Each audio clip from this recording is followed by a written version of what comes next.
Hello everybody and welcome back to the Garibaldi Red podcast, a Nottingham Forest podcast. Do hope you are well. Today is our main episode this week and something slightly different as we join you on a midweek rather than at the start of the week during this, I was about to say, quiet international break, but it really hasn't been one, has it? Forest handed, of course, the 4 points deduction last week and a PSR breach. However, those 50 pages of that document released by the Commission that found Forest in breach certainly needs explaining. And as much as me and Sarah might sometimes be all right talking about football, we're probably not the best people often to break it down. And it is such a complex situation. That's why I'm delighted to say we are joined by Robert Matusiewicz, who I hope I've pronounced his last name wrong. We've been joking about it all night and all morning in preparation for this podcast. Robert serves as a financial expert and is on also the board of the Nottingham Forest Supporters Trust. Robert, thank you for joining us.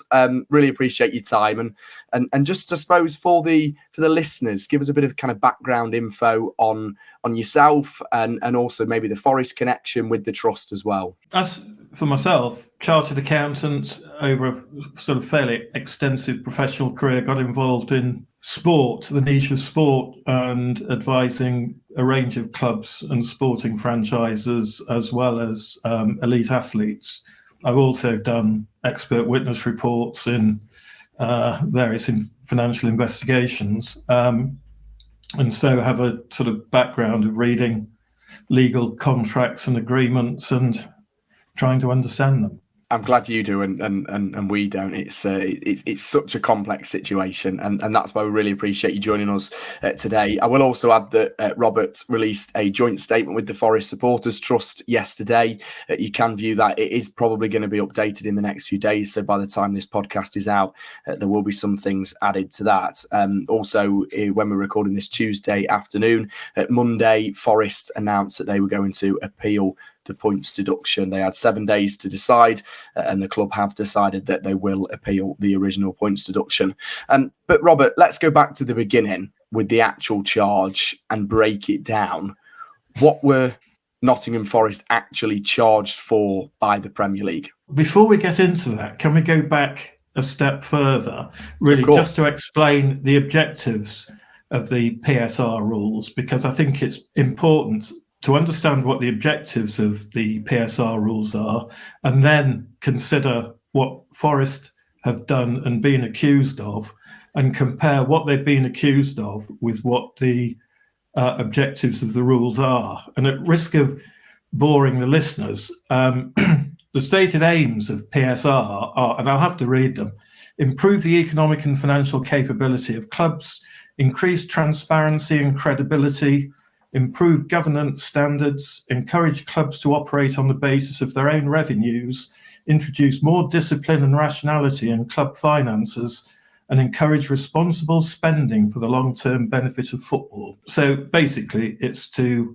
install and instill in clubs some financial discipline so that they don't overspend and remain solvent. So that's the first thing. That's the first element of PSR. The second element is what clubs are allowed to spend, how much they're allowed to lose before they find themselves on the naughty step. And it's relatively simple. Premier clubs are allowed to lose £35 million a year, and the breach is assessed over a rolling 3-year period. So in any 3-year period, a Premier League club can lose 105 million.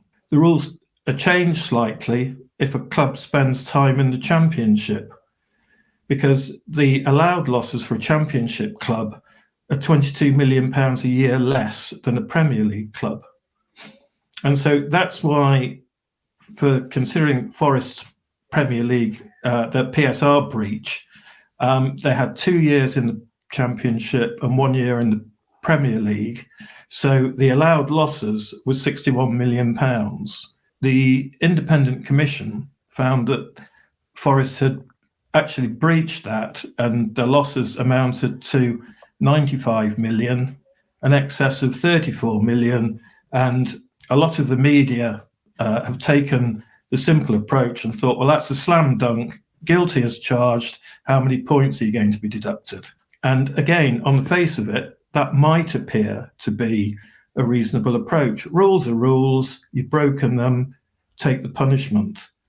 But the situation with Forest is far more complicated than that. And having read the 50-odd pages, it's almost as if there was an agenda. There's a technical breach, but I think the circumstances underlying it haven't been recognised at all by the Commission. And I can understand absolutely why the Forest board and owners were not happy when the judgment was delivered last week. Okay, very interesting, yeah. And just going kind of back to the start, if you like, Robert, and we'll kind of touch on, I think what we're going to do in the podcast is we're going to try and break this down into kind of almost subsections, and we'll talk about certain kind of elements of why Forest were charged. But when you go back to the start, is it fair, given the club were in the Championship for so long, and you talk about the difference of obviously the Championship clubs allowed to lose less and Premier League more, and then also the same with, you know, Forest not having parachute payments. Forest got promoted with Bournemouth and Fulham in the season that they got promoted, and both of those sides had parachute payments. So did the Commission take that into consideration at all, or is that something the Premier League doesn't account for if you haven't got parachute payments and if you were in the Championship? As far as the independent commissioner concerned, it's irrelevant. And again, I think they're wrong in their application, and certainly some of the comments in the report I think are materially wrong. But again, going back a stage, and to Forest's breach, the club were in contact with the Premier League throughout the season, and there'd been discussions with the clubs were required, I think, sometime in December 22, to submit to the Premier League what they thought their PSR position would be. And Forest did that. And based on their accounts after 6 months and their expectations of what the year would show, it was recognised that they were close to the limit. But what Forest had done in coming to that, in posting those numbers, they'd recognised that there were COVID-related costs of 12 million or thereabouts. And the PSR breach is based on a club's audited accounts with a number of allowed adjustments for academy expenditure, community expenditure. But there's also an allowance for COVID costs. And Forest had claimed around 12 million for COVID costs, a figure which had been submitted to the EFL as part of their Championship PSR review and been accepted. And so the December 22 submission or forecasted PSR included an allowance for COVID costs, but it also recognised or claimed as an allowance, I think, an additional 20 million that was the cost to players for bonuses and what have you following success in the playoff final. And on that basis, Forest was sailing close to the edge, and they recognised that. And even in December, were looking at the potential need to sell a player. And that process started in December. In March 23, Forest submitted a further revision of their PSR projection. On the 2nd of June, shortly before the final game of the season, the Premier League advised Forest that they weren't going to accept the COVID claim, and they didn't regard the bonuses paid on promotion as being an allowable deduction from their losses.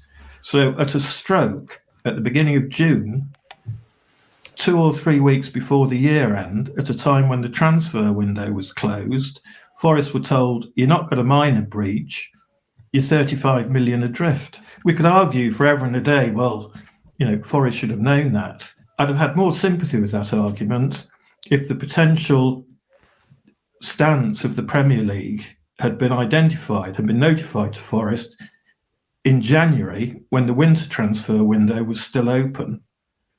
But I'm not sure what the Premier League thought Forest could do about it, being told that they had a material breach after the season had finished, or just as the season was finishing. And at the time, 2 weeks before the transfer window had opened, the transfer window opens on the 14th of June. The Forest year end is the 30th of June. Anybody that has been involved with professional football clubs will know that the minute the season finishes, the players, staff, managers are off. That's when they have the holidays. In the majority of cases, they've gone. And if you look at the statistics of transfers during the summer window, there's next to nothing at the beginning of the window because everyone's on holiday, and it heats up towards the end of the season. I mean, looking at the timelines, I think Forest were put in an almost impossible position with the timing of the advice that they were in breach. You have to ask yourselves when the Premier League knew that was going to be a problem, and why wasn't the club advised sooner rather than leaving it till what seems like the last minute? Robert, do we know why the timeline don't correlate in terms of the transfer window at the end of the season and the Premier League's rules? Because it seems a bit, I can't say I've looked into it myself, but it seems daft. Yeah, it seems daft not to have them correlated together so that it works along the same kind of lines. There's no explanation, because you've identified what I think is a huge flaw in the PSR rules. There's no sense in having. There could be a reason for it. If you were serious about the objectives of PSR that I ran through at the start of this, then it would make perfect sense to have club year ends running coterminous with the opening and closing of transfer windows. So if the transfer window closes on the 30th of June, have accounts run to the 30th of June, and then it avoids, there could still be problems, but it would avoid a lot of problems because, we've already seen from speculation that Forest might have a PSR problem in the coming year. And already you can see, Morgan Gibbs-White, Murillo, on the cheap, referring back to the objectives of PSR, on what possible basis can creating that situation where clubs could be held to ransom to sell star players at low fees just to avoid a breach of PSR simply because the dates aren't in line? It's madness. It's madness.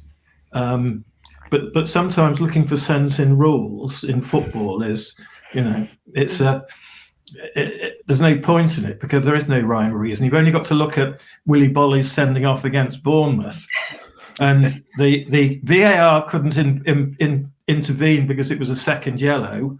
Well, actually, I think they could have looked at a red for the Bournemouth player, and then having apologised for the sending off, and yes, it was a mistake, but the rules say it's still got to serve a one-match ban. There's no logic to it, and I think it perhaps is an indication that maybe the Premier League and their rules or their rule-setting procedures aren't up to scratch.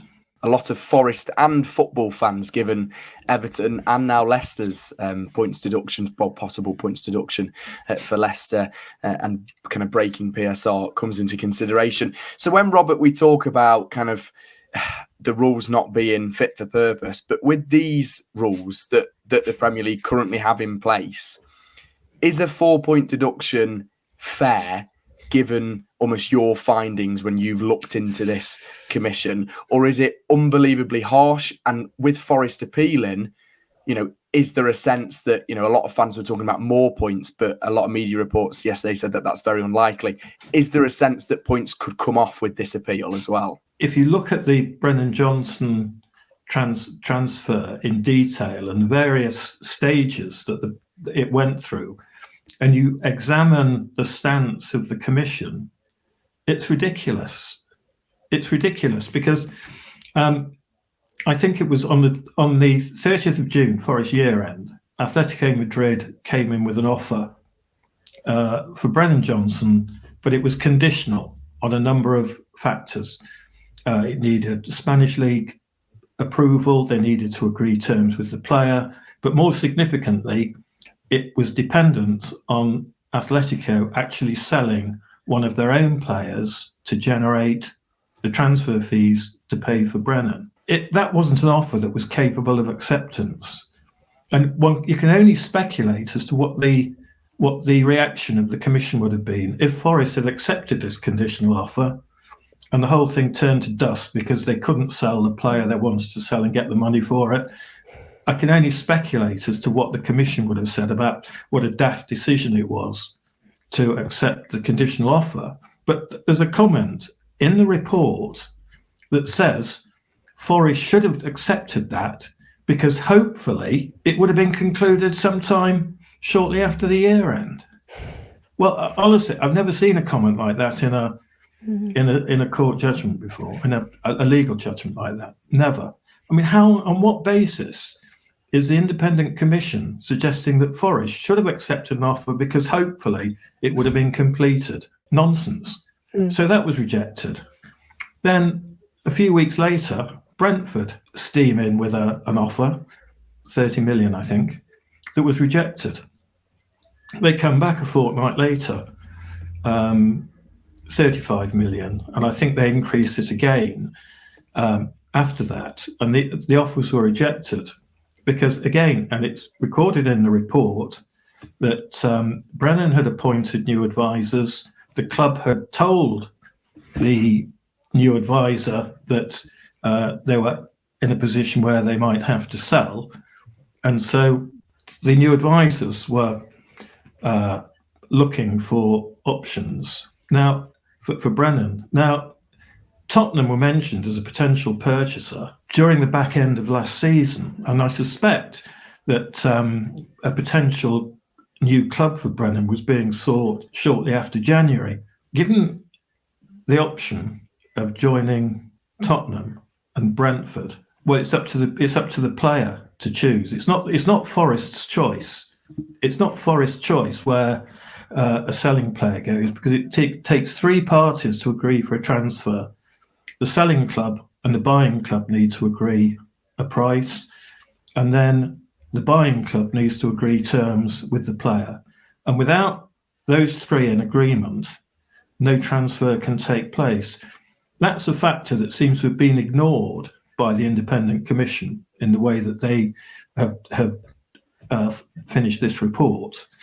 Because, again, there's another conversation. Of course, Forest subsequently sold Brennan to Tottenham for 47.5 million, 17.5 million more than the original offer from Brentford. So, to my mind, and I think to the minds of any right-thinking person, that is totally consistent with the aims and objectives of PSR.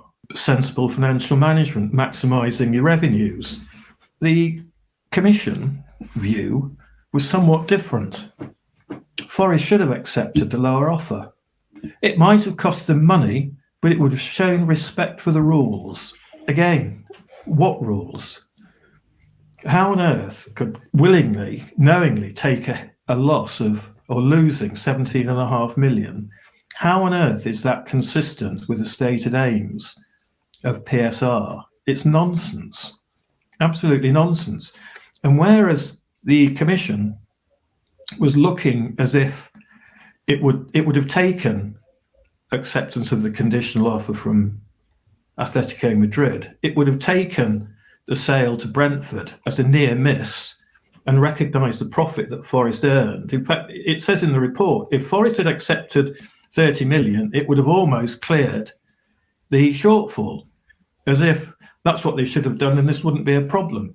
But the fact that Forest had the temerity to hold out for the fair value for Brennan, the commission have said they're not going to regard it as a near miss because it should have happened close to the year end.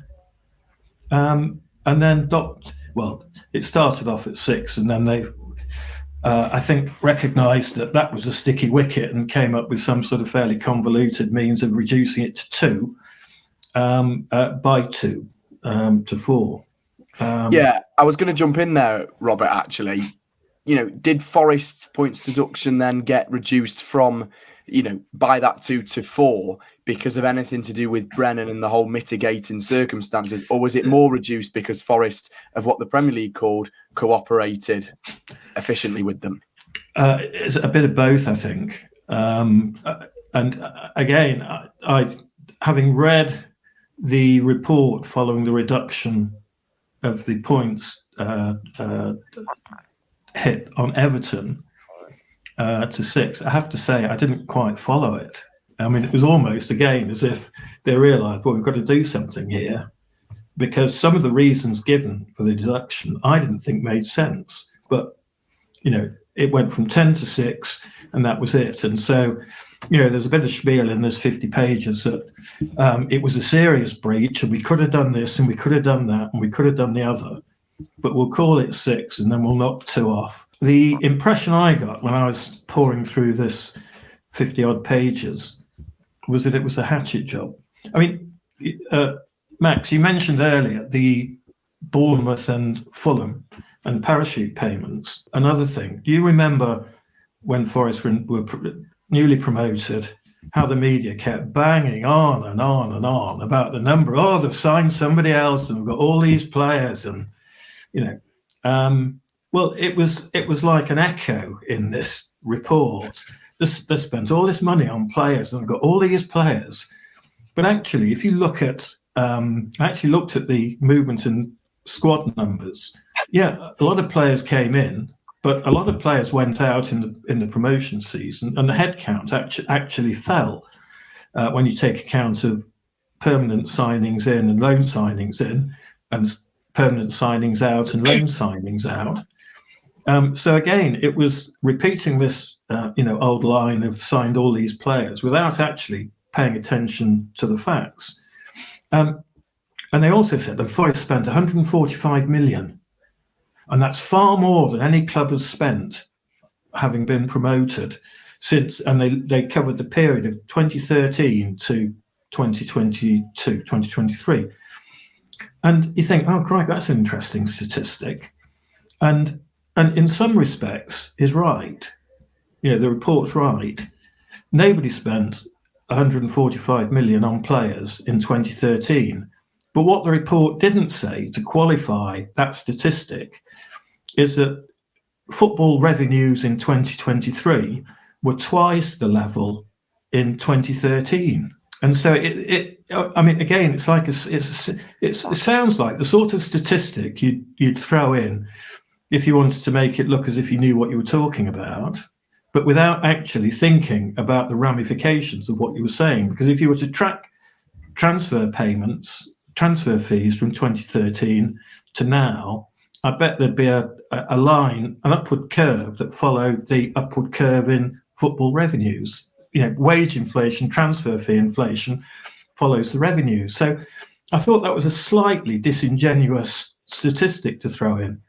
Coming back to the parachute payment, Forest also argued that they come up from the Championship, and we all know the circumstances that Forest were in when Steve Cooper took over. I mean, and the rebuilding that the squad needed. And Forest said, yeah, but Fulham and Bournemouth have come up and they've had the benefit of parachute payments. And the Premier League's expert reported that that's true. Fulham had 44 million of parachute payments. Bournemouth had 2 years worth, 79 million.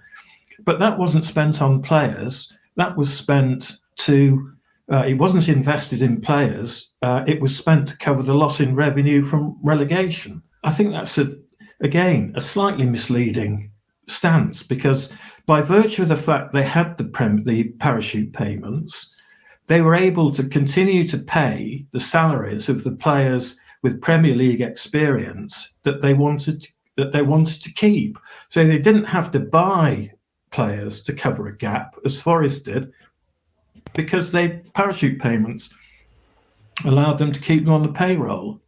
I mean, and the other thing with the statistic that the expert threw out was, and Fulham, had 44 million parachute payment, not recognising that Fulham were promoted to the Premier League, relegated, promoted, relegated, and promoted again. So they actually had 2 parachute payments in a 4-year span, which again allowed them to retain an experienced Premier League squad without needing major purchases. And again, looking at with this comment, nobody spends as much as Forest on getting promotion. I mean, I actually had a look to see, had to work out to see how accurate that was, and it's true to some extent. Aston Villa spent 138 million when they were promoted. Leeds spent 105. But when you consider the movement in time, wage inflation, transfer fee inflation from when Aston Villa were promoted and Leeds were promoted, I dare say if you did a sort of present value cash flow calculation, you'd probably find that Forest were not way over the spend limit. So again, it's individually the points aren't that significant, other than it paints a picture of the way statistics were used to portray Forest's position, and I don't think it's right. When you look at this commission, do you feel that Forest were punished in a way for making smart business? You look at the Brennan Johnson sale, obviously the timing of that and delaying it up until selling, for Tottenham, and also the smart business of, yes, everyone argues that Forest made too many signings, and we probably did. However, Forest had to do that to cover loan players that went out. And as you mentioned about parachute payments and Fulham and Bournemouth being able to retain Premier League players. So in terms of the rules that the PSR state about increasing transparency and credibility in a league, surely Forest have done that and they've been punished for almost smart business. Yeah, no, absolutely. If a player is a homegrown player, they don't appear on the balance sheet at all. If a club buys a player for 100 million, then that 100 million is capitalised in the balance sheet and it's written off over the life of the player. And so if somebody signs a player for 100 million over a 5-year contract, there's a 20 million hit to the profit and loss account every year as that cost is reduced. And when if the player is sold partway through that contract, the transfer fee received is compared with the outstanding unamortized balance of the player's original purchase. Sorry, I can see your eyes glazing over there. Then that'll determine the profit or loss. When Brennan was sold, the 47.5 million is almost all straight onto the bottom line profit.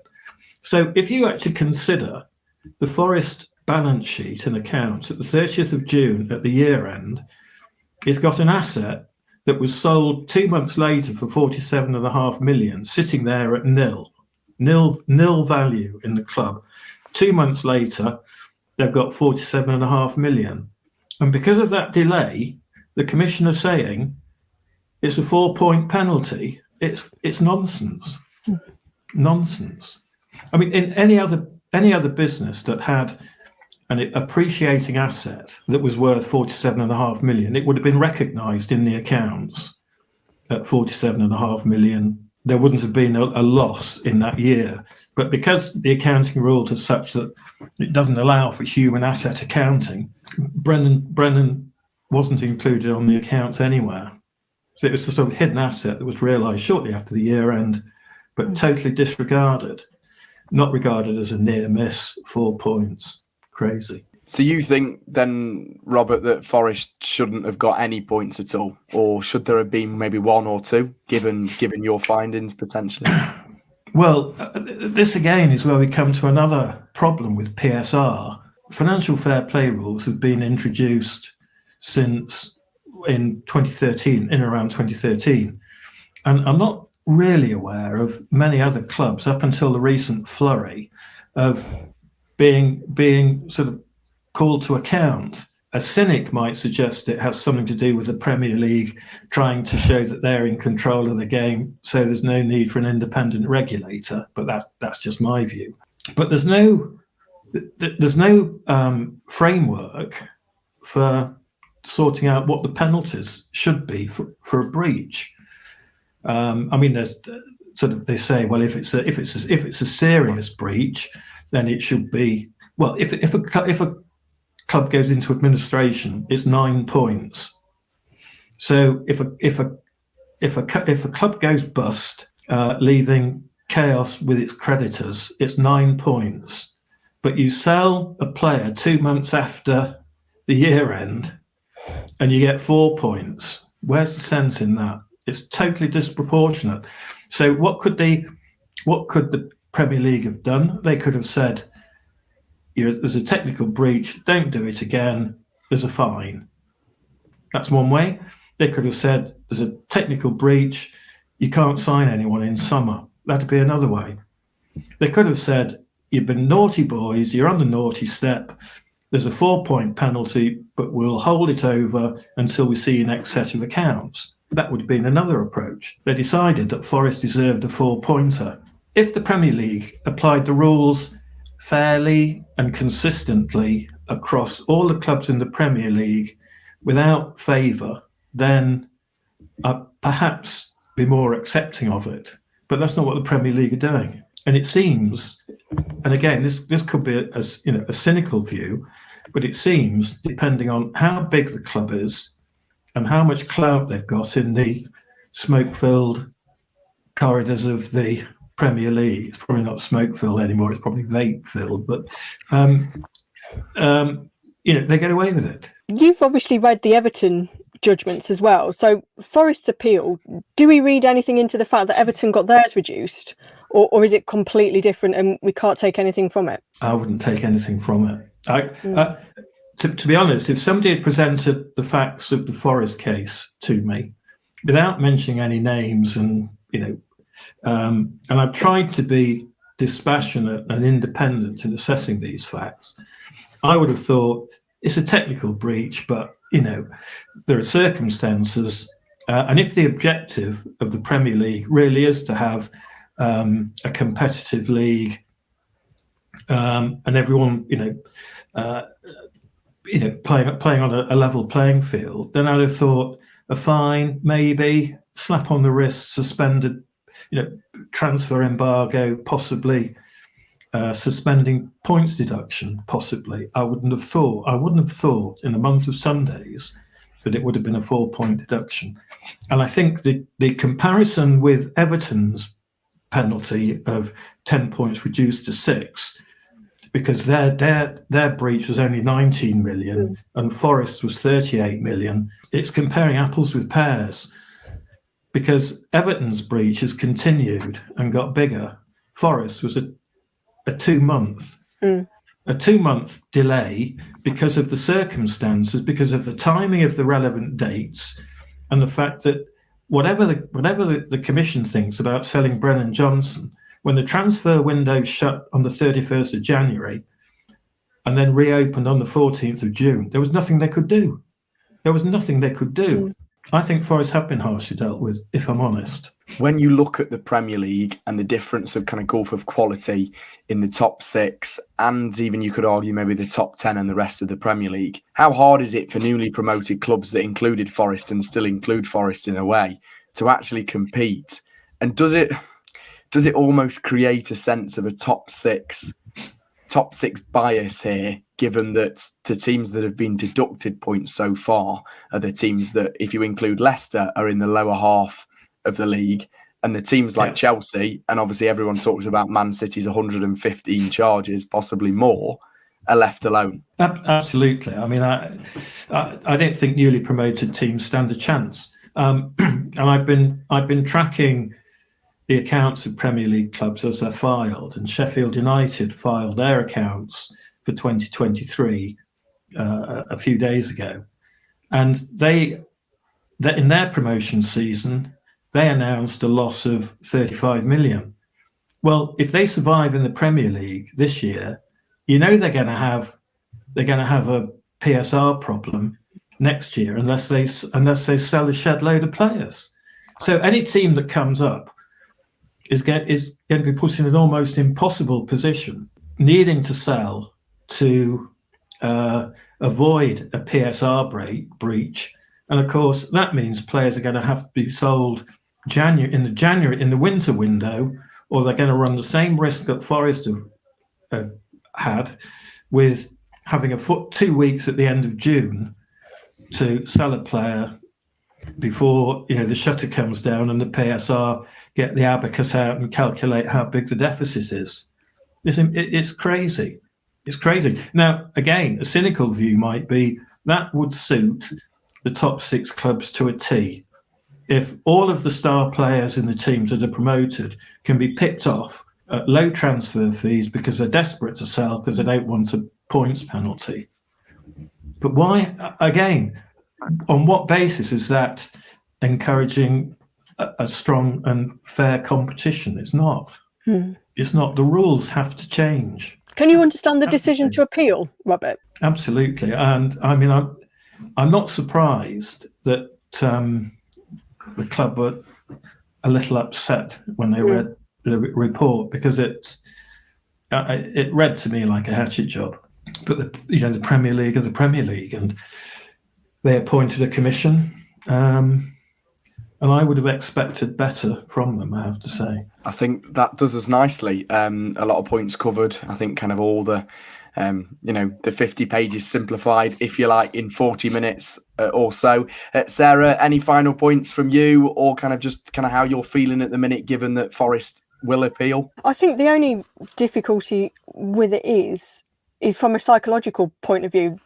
How do you tell the players, we've had this deduction, oh, but hang on, we thought it's sorted, it's not? I think that's the only challenge that Nuno potentially faces now. He said that he wanted everything resolved fairly quickly. He wanted it done as soon as possible. Obviously, the club still want that as well, but it's just, how do you manage that from a psychological point of view, kind of trying this siege mentality and saying, oh, look, now we know what we've got to deal with, but we don't yet. That would be the kind of sticking point, I think, at the minute. But I can completely understand why the club are so frustrated, and why, as Robert's explained a lot better than I could have done, why they've decided to appeal. I think with regards to going forward, the club has to work on the basis that the Premier League are going to be intransigent and stick it at 4 points.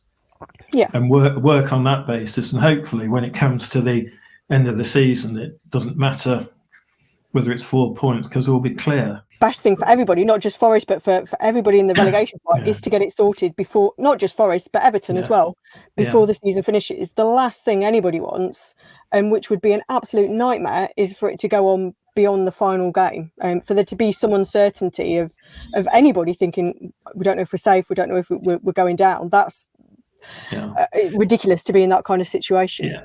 I think all fans would want the league position to be determined by what happens on the pitch, not what happens in some, back office with opposing lawyers arguing the cases. I think that's a very good point to end us. Robert, really appreciate your time today. Thank you for coming on the podcast. Okay, thank you. And Sarah, really appreciate it as always. An interesting insight, better than we could have ever done. Yeah, I'm a lot better informed than I was. So thank you, Robert. Yes, thanks very much, Robert. We'll be back this week as well with Sarah's Q&A, and I'll be back as well with Dave to do our Friday preview as Forest return to action against Crystal Palace. Huge game after the points deduction. Hopefully a rocking City ground, and fingers crossed for a win. As always, if you do enjoy the podcast, give us a like, share and subscribe across YouTube, a review on Spotify and Apple Podcasts, where you always get your podcasts from, and we will see you very, very soon. I'm off for another lie down after more points deduction chat. Bye-bye.